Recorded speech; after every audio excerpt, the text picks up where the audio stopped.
Break Fix Podcast is all about capturing the living history of people from all over the autosphere, from wrench turners and racers to artists, authors, designers, and everything in between. Our goal is to inspire a new generation of petrol heads that wonder, how did they get that job or become that person? The road to success is paved by all of us because everyone has a story. Like most of us, William S. Jackson became involved with automobiles at an early age. During the early 1950s, he was a member of Penn State University's Hot Rod Club, and in the mid 1950s, he began racing in SCCA events with a Jaguar 120M and later some Morgans. After his military service, he completed his degree at Penn State and began a lifelong career in journalism. His editorship of major vintage car clubs magazines during the 1960s and 70s gives Bill credit as one of the founders who launched the then fledgling old car hobby, turning it into the vibrant community and economic powerhouse that it is today. Bill is a charter member of the Society of Automotive Historians, founded in October of 1969, and during the annual SAH Awards banquet in 2023, held in Hershey, Pennsylvania, Bill presented his autobiography to the banquet audience, including his recollections of the early days of the SAH. And the following recording was made by Bill from that same script in 2024. When I was approached by SAH past president Bob Barr and friend and SAH board member Dean Nelson to be the speaker at our annual awards dinner in October 2023, we ended up having a conference phone call and discussed what I might talk about. We quickly discarded the idea of a serious automotive history topic, but rather address my history with the SAH. As it appears, I am the last one living of those who were in attendance at that October 11th, 1969 gathering in my office in the then small national headquarters of the Antique Automobile Club of America, from which I produced the bi-monthly edition of Antique Automobile for the club. For historical accuracy, the photograph taken on that occasion was taken with all those attending outside the front doors, which led to both the Hershey Museum and the AACA headquarters. It was located at the western end of the old Hershey Arena, an ice hockey arena that then the home of the Hershey Bears, American Hockey League team. How did the founding group get there? In the spring of 1969, friends and fellow automotive historians G. Marshall Nall of Newark, Delaware, and Richard B. Brigham of Marietta, Georgia, had corresponded regularly on various automotive history subjects and commented on the need for a national organization which would bring together and expand as well as give some organization to the field. As a result, they decided to mail a questionnaire addressing the subject to about 75 of their acquaintances with similar interests. The results were very positive and even included the suggested name, the Society of Automotive Historians. My own response was printed in that first pre-organization newsletter number 1, in which I ventured, quote, "I think this is an idea long overdue. We are still in the first generation of the automobile in this country. Yet, if we do not glean this history within, at most, the next 10 years, it will be in some part lost forever." In that letter, I also offered my office at Antique Automobile Magazine as a possible location for a first meeting to organize the society. This during the Antique Automobile Club of America's Eastern National Fall Meet in Hershey, the second weekend in October. A letter from Marshall Nall followed, first noting, quote, "I was pleased to receive your letter and the application with check for membership in the society. Yours was the first received." He then went on to say they were accepting my invitation, and the initial meeting of the society was set for 10 a.m. Saturday, October 11th, 1969. The meeting was held and resulted in the photograph being taken outside the entrance to the Hershey Museum of all those attending the inaugural event. Past President Bob Marr has asked me to report what I know of each. I'm going to go from right to left, as I know more about those on the left of the photo. First, Glenn R. Batchelor, a student of automotive history and one of those working on what we simply called the list. as we tried to identify all of the early automobile manufacturers in America. Richard B. Brigham, with his wife Grace R. Brigham, truly one of the co-founders of the society.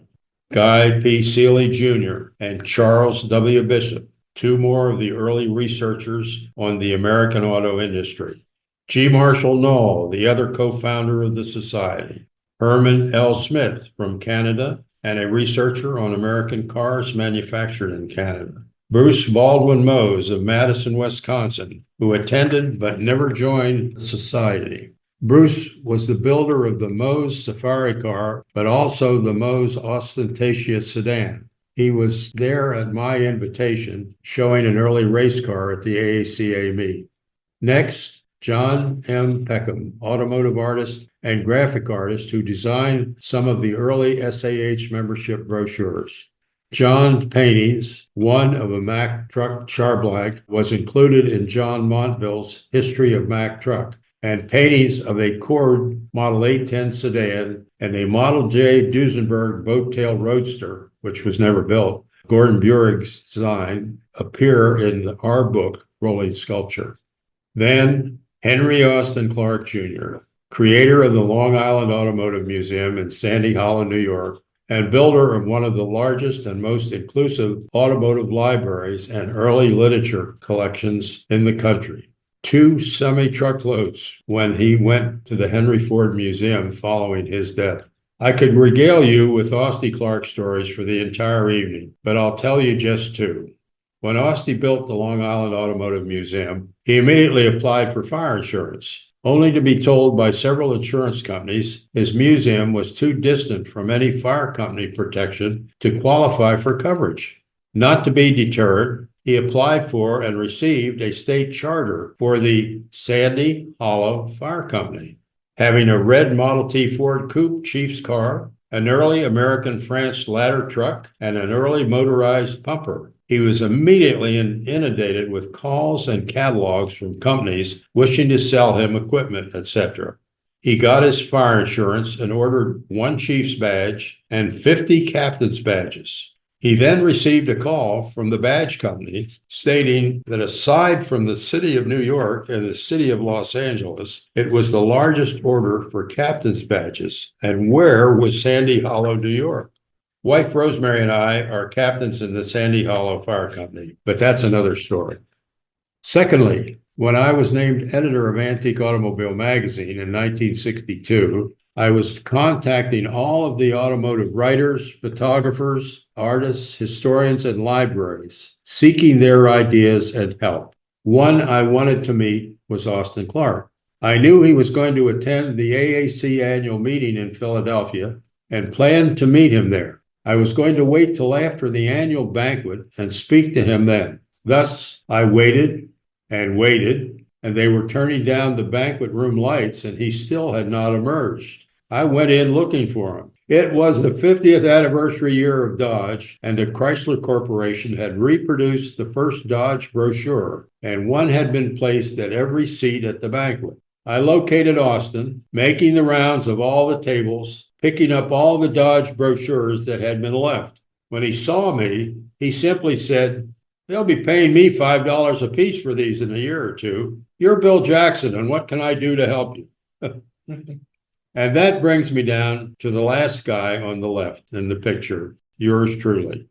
At the time, I was in my 8th year as editor of Antique Automobile magazine for the AACA, a stretch that was to end in June 1970 when Rosemary and I purchased the nearby Hummelstown Sun weekly newspaper and printing firm, changing it to The Sun, quote, covering Hershey, Hummelstown, and Lower Dauphin County.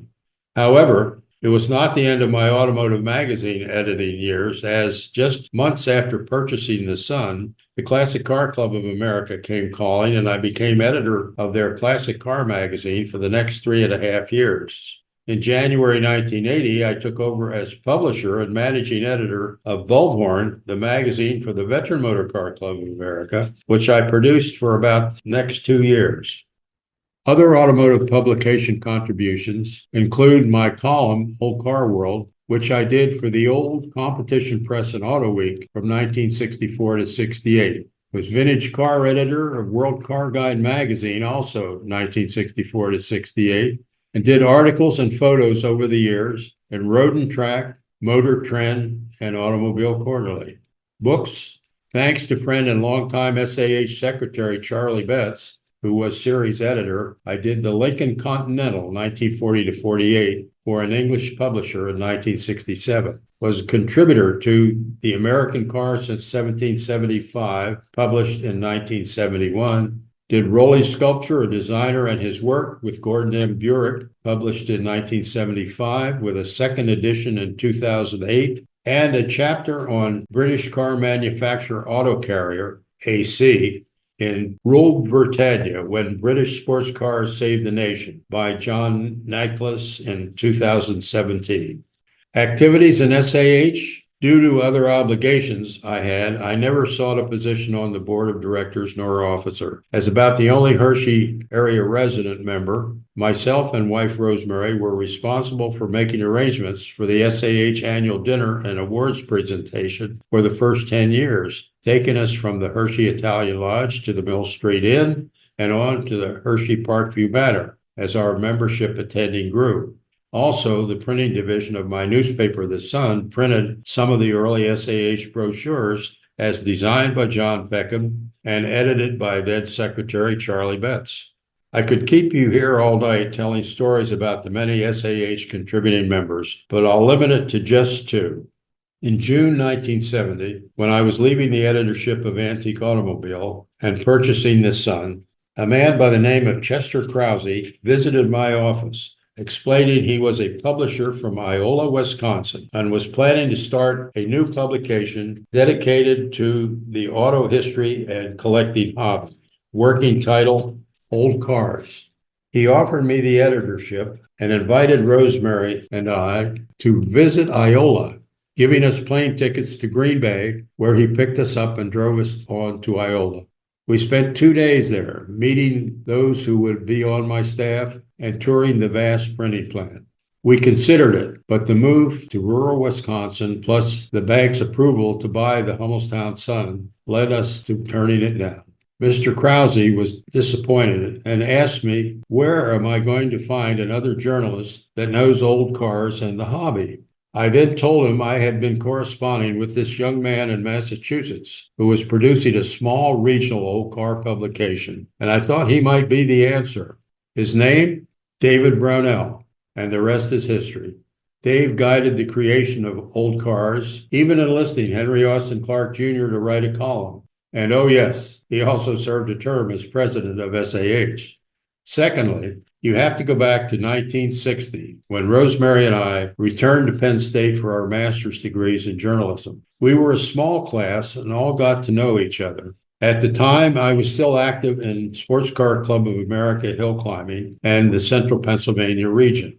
One of our class members was a girl who was majoring in theater arts and minoring in journalism. She had seen my 1957 AC Bristol sports car, and it had stirred some interest. So we invited her to a party at our residence, which was mostly for our sports car friends. She came and was totally fascinated by the cars. Fast forward to her graduation with a job lined up in New York City with a theater publication, which folded shortly after she got there. Thus, she went to the New York Times classified ads section and saw an ad for a research assistant at a new automotive history publication. Remembering how she had liked our car friends, she went for an interview.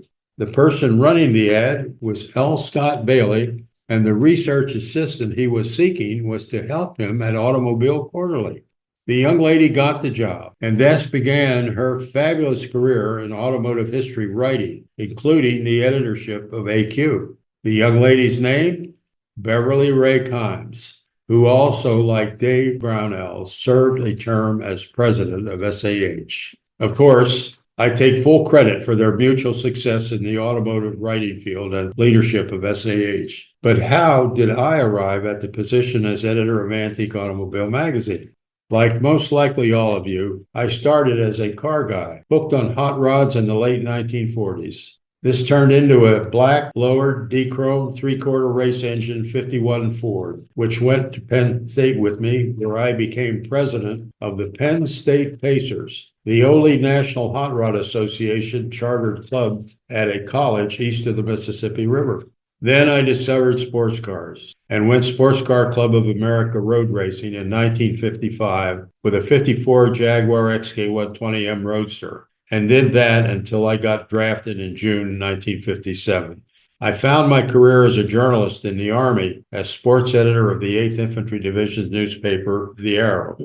This prompted Rosemary's and my marriage in 1960 and our return to Penn State for master's degrees. I conned my thesis committee into letting me do mine on the history of automotive journalism in the United States. I did most of my research in the vast library of early publications at the Swigert Museum in Huntington, PA. There I met William E. Swigert, museum owner and a board member of the Antique Automobile Club of America. One cold winter afternoon when I was doing research in his archive, he visited and sent something like, "You really are dedicated. How would you like to be editor of Antique Automobile Magazine?" I answered in the affirmative, and he just simply said, "Oh," and left. Fast forward a little over a year later, when I had been hired as editor of the Union County Journal weekly newspaper in Lewisburg, PA. My phone rang one night, and upon answering, the caller said, "This is William Swigert." "Well, would you?" I replied, "Would I what, Mr. Swigert?" His irritated response was, "Would you like to be editor of Antique Automobile?" Story was, editor L. Scott Bailey had left the editorship of Antique Automobile to start Automobile Quarterly, this without much notice. As the AACA board had pondered where they would find an editor, Mr. Swigert told him my story, and the board agreed to have then President Malin Patton and Vice President for Publications George Norton interview me. Long story short, I got the job as a part-time position for the next 6 years, growing into a full-time job in 1968 with the stipulation I moved to Hershey and work out of AACA National Headquarters. So there you have it.